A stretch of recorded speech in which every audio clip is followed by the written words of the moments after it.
ഈ മലയാളത്തിൽ ഇപ്പോൾ കണ്ടുവരുന്ന ഒരു പ്രവണതയാണ് പ്രത്യേകിച്ച് സിനിമാ താരങ്ങൾക്കെതിരെ, ഈ വനിതാ സിനിമാ താരങ്ങൾക്കെതിരെയും അതോടൊപ്പം തന്നെ സ്ത്രീകൾക്കെതിരെയുമെല്ലാം വലിയ രീതിയിലുള്ള സൈബർ ആക്രമണം ഉണ്ടാകുന്നത്. അവർ എന്തെങ്കിലും തുറന്നു പറയാൻ ശ്രമിച്ചാൽ ഉടൻ തന്നെ അവരെ മോശക്കാരിയായി ചിത്രീകരിക്കുക, അവരുടെ ശരീരം വെച്ച് ആക്ഷേപിക്കുക, അവരുടെ കുടുംബത്തെ തെറി പറയുക, അത്തരത്തിലുള്ള ഒരു പ്രവണത കേരളത്തിൽ വർദ്ധിച്ചിട്ടുണ്ടല്ലോ. അങ്ങനെ ഒരു അവർക്ക് എന്തും പറയാനുള്ള ഒരു വേദിയായി ഈ ചില ടീമുകൾ മാറ്റിയെടുക്കുന്നുണ്ടോ? സോഷ്യൽ മീഡിയ എന്നൊരു സംഭവം തന്നെ ഇപ്പം അവനവൻ എന്തും വിളിച്ചു പറയാം, വായി തോന്നുന്നതൊക്കെ വിളിച്ചു പറയാം എന്നുള്ളൊരു സ്പേസ് ആക്കിയിട്ടാണ് മലയാളികൾ മൊത്തത്തിൽ, കേരളത്തിൽ മാത്രമല്ല മൊത്തം എവിടെയൊക്കെ മലയാളികളുണ്ടോ അവരൊക്കെ എന്താ ചെയ്യുന്നത്, അവർ മൊത്തം ചെയ്യുന്നത് ഏത് നടിമാരെന്തിട്ടാലും അതിൻ്റെ താഴെ വന്നിട്ട് അവരുടെ കുടുംബത്തെ മൊത്തമായിട്ട് പച്ചത്തറി വിളിക്കുന്ന ഒരു അവസ്ഥയാണ്. അതായത് മലയാളികൾ ഇതൊക്കെ കണ്ടുകൊണ്ടിരിക്കുന്ന മറ്റു മലയാളികൾ പറയും, അയ്യോ ഭയങ്കര കഷ്ടം തന്നെ, ഇവരിങ്ങനെ പറയാൻ പാടില്ലല്ലോ, നമ്മളിങ്ങനെ എന്താ പറയുക, ഈ മലയാളികൾ ഇത്ര സംസ്കാര ശൂന്യരായിപ്പോയോ എന്നൊക്കെ പറഞ്ഞിട്ട് അവിടെ കിടന്ന് ഫേസ്ബുക്കിലും ഉള്ള സോഷ്യൽ മീഡിയയിലും യൂട്യൂബിന്റെ താഴെ എല്ലാം വന്ന് വിലപിച്ചിട്ട് അവർ തന്നെ എന്ത് ചെയ്യും, അവർ തന്നെ അടുത്ത പോസ്റ്റില് പിന്നെ കൊള്ളാമല്ലോ നല്ല. അതോടൊപ്പം തന്നെ ഈ നടിമാരുടെ വസ്ത്രധാരണവുമായി ബന്ധപ്പെട്ട് ഈ കാണുന്നവർക്കാണ് പ്രശ്നം. അതെ അതെ, വസ്ത്രധാരണം എന്ന് വെച്ചാൽ അവനവന്റെ സ്വാതന്ത്ര്യമാണ് ഒരു വസ്ത്രം ഇങ്ങനെ ധരിക്കണം എന്നുള്ളത്. ഇതേ വസ്ത്രം തന്നെ പുരുഷന്മാർ അല്പം അങ്ങോട്ടോ ഇങ്ങോട്ടോ മാറി ധരിച്ചെന്ന് പറഞ്ഞിട്ട് സ്ത്രീകൾ ആരും ഇതുവരെ പൊതുവെ പറഞ്ഞിട്ടില്ല. പക്ഷെ വേറൊരു സംഭവമുണ്ട്, ഇതിനൊക്കെ പൊതുവായിട്ടുള്ളൊരു സംഭവം എന്ന് പറഞ്ഞാൽ സൈബർ ആക്രമണങ്ങളിൽ നമ്മൾ ആര് പരാതി കൊടുത്താലും, സ്ത്രീയോ പുരുഷനോ ആരും തന്നെ പരാതി കൊടുത്താലും അതിനകത്ത് വരാൻ പോകുന്ന ഭവിഷ്യത്തുകൾ എന്താണെന്ന് ഇവർ ചിന്തിക്കുന്നില്ല. സൈബർ ആക്രമണത്തിൽ തന്നെ പല രീതിയിൽ നമുക്കതിനെ വിഭാഗം ചെയ്യാൻ പറ്റും. അപ്പോൾ ഓരോന്നായിട്ട് എടുത്തു കഴിഞ്ഞാൽ അതിന് വിഭാഗങ്ങൾ ഒരുപാടുണ്ട്, വകുപ്പുകൾ വേറെയുണ്ട്. അതിൻ്റെയൊക്കെ വശങ്ങൾ ചിന്തിക്കാതെയാണ് ഇവർ ഈ ഇതിനെക്കുറിച്ച് ചുമ്മാ ആക്രമണങ്ങൾ അഴിച്ചുവിടുന്നത്. അല്ല, ഇങ്ങനെ ആക്രമണങ്ങൾ ഉണ്ടാകുമ്പോഴും കൃത്യമായ നടപടികൾ ഉണ്ടാകുന്നില്ലല്ലോ. അതുകൊണ്ടല്ലേ ഇത്തരത്തിലുള്ള ഇപ്പോൾ ഒരു കമന്റ് ഇട്ട ആൾ തന്നെ പിറ്റേ ദിവസം മറ്റൊരു കമന്റുമായി വരുന്നു. അല്ല, നെറ്റ് എത്ര നാളുള്ളിടത്തോളം കാലം കമന്റുകൾ ഇങ്ങനെ വന്നുകൊണ്ടിരിക്കും. സൈബർ ആക്രമണത്തിന് നടപടി എടുക്കുന്നില്ല എന്നുള്ളതെന്ന് വെച്ചാൽ അതിന് കാലതാമസം നേരിടുന്നുണ്ട്. കാരണം ഇതിന്റെയൊക്കെ സത്യാവസ്ഥ എന്താണ്, അല്ലെങ്കിൽ ഇതിന്റെയൊക്കെ ഫാക്ട് ചെക്കിംഗ് ഒക്കെ കഴിഞ്ഞിട്ടാണ് ഇതിന് നടപടി എടുക്കുന്നത്. അപ്പൊ അത്രത്തോളം ആൾക്കാർ ഈ റിപ്ലൈ കിട്ടുന്നത് വരെ അവരെന്ത് ചെയ്യും, ഞാൻ പറഞ്ഞത് ശരിയാണ് അല്ലെങ്കിൽ ഞാൻ പറഞ്ഞതിനെ അംഗീകരിക്കുന്നു എന്ന് തന്നെ വിചാരിച്ച് വെച്ചേക്കുന്ന ഒരു പൊതുധാരണ മലയാളികൾക്കിടയിലുണ്ട്.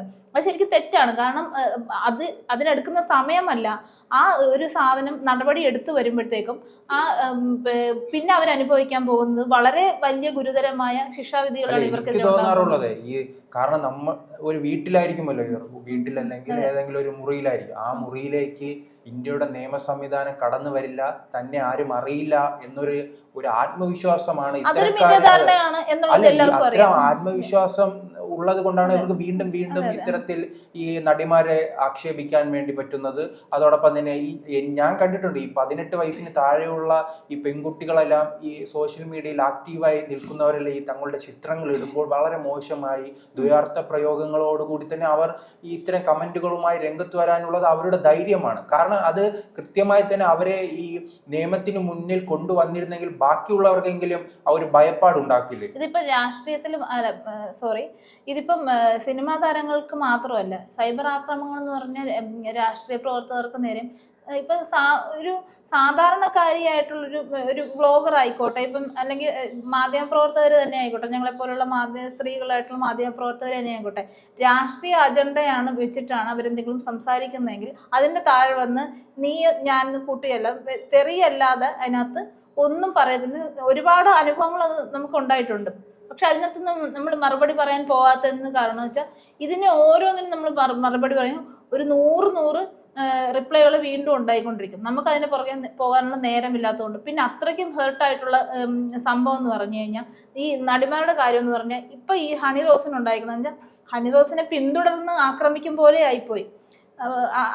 അവരത്രയും മാനസിക വിഷമം അനുഭവിക്കുന്നത് കൊണ്ട് തന്നെ സൈബർ ആക്രമണത്തിൽ മറ്റുള്ളവർക്ക് ഇതുപോലെ ഒരു അനുഭവം ഉണ്ടാവരുത്, അല്ലെങ്കിൽ തനിക്ക് എത്രത്തോളം ദാരുണമായിട്ടുള്ള അനുഭവമാണ് ഉണ്ടായത്, അല്ലെങ്കിൽ താൻ ഇനി വീട്ടിലിരിക്കേണ്ട ഒരു അവസ്ഥ വരും എന്നുള്ളൊരു നിലയിലെത്തിയപ്പോഴാണ് അവർ പ്രതികരിച്ചു തുടങ്ങിയത്. അപ്പോൾ ഈ സംഭവം ഉണ്ടായിട്ട് കുറച്ച് നാളായി, എന്നിട്ടും അവർ അതിനെക്കുറിച്ച് വലിയ ബോധേഡായിട്ട് വരാഞ്ഞെന്ന് വെച്ചാൽ അവർക്ക് ഇത്രത്തോളം പോകുമെന്ന് അവരും കൂടെ ചിന്തിച്ച് കാണത്തില്ല. നമ്മളെല്ലാവരും ഇത് ഇങ്ങനെ പറഞ്ഞല്ലേ അത്ര വലിയ വിഷയമൊന്നും ആവില്ലെന്ന് അവരും ചിന്തിച്ച് കാണണം. പക്ഷെ അതൊരു സ്ത്രീയുടെ മാനസികാവസ്ഥ എത്രത്തോളം തളർത്തും.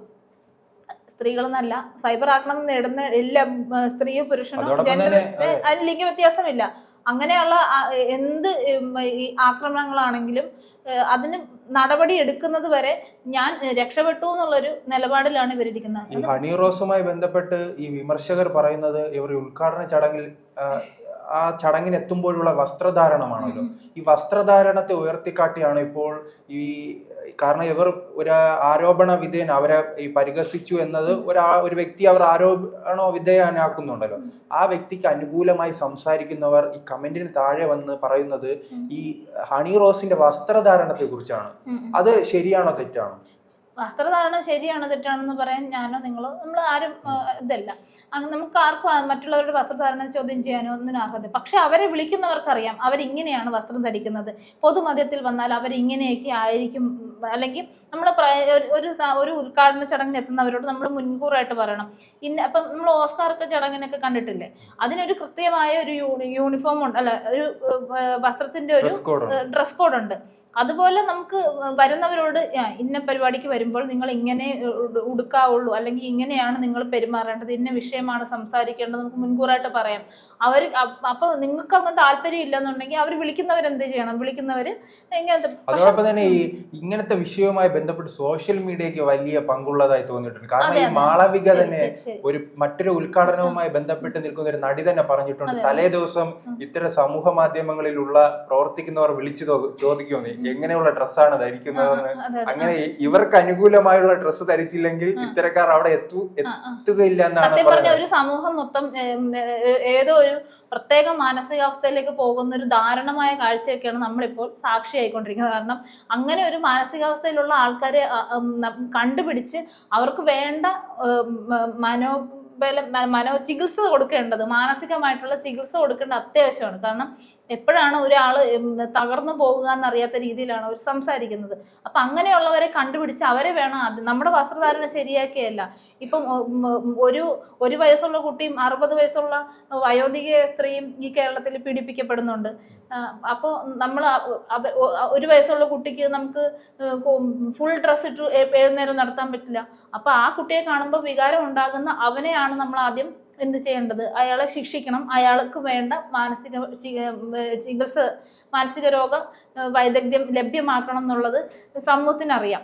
അപ്പൊ അതുപോലെ തന്നെ ആയിരിക്കണം ഇവരെ ഇത്തരം സൈബർ ആക്രമണങ്ങൾ സ്ഥിരമായിട്ട് ചെയ്യുന്ന ആൾക്കാരുടെ പേര് നമുക്ക് കൃത്യമായിട്ട് അതിനകത്ത് കാണാൻ കഴിയും. കാരണം ഒരു യൂട്യൂബിൽ ഒരു വീഡിയോ എടുത്തു കഴിഞ്ഞാൽ അതിന്റെ താഴെ സ്ഥിരമായിട്ട് ഒരേ കമന്റുകൾ ഇടുന്ന നമുക്ക് ഒരു 10 വീഡിയോ കഴിയുമ്പോഴത്തേക്കും നമുക്ക് അറിയാൻ പറ്റും. അതുപോലെ തന്നെ ഫേസ്ബുക്കിലും അത് നമ്മൾ അടയാളപ്പെടുത്തി നമ്മൾ അങ്ങനെ പല വാർത്തകളും വന്നിട്ടുണ്ട്.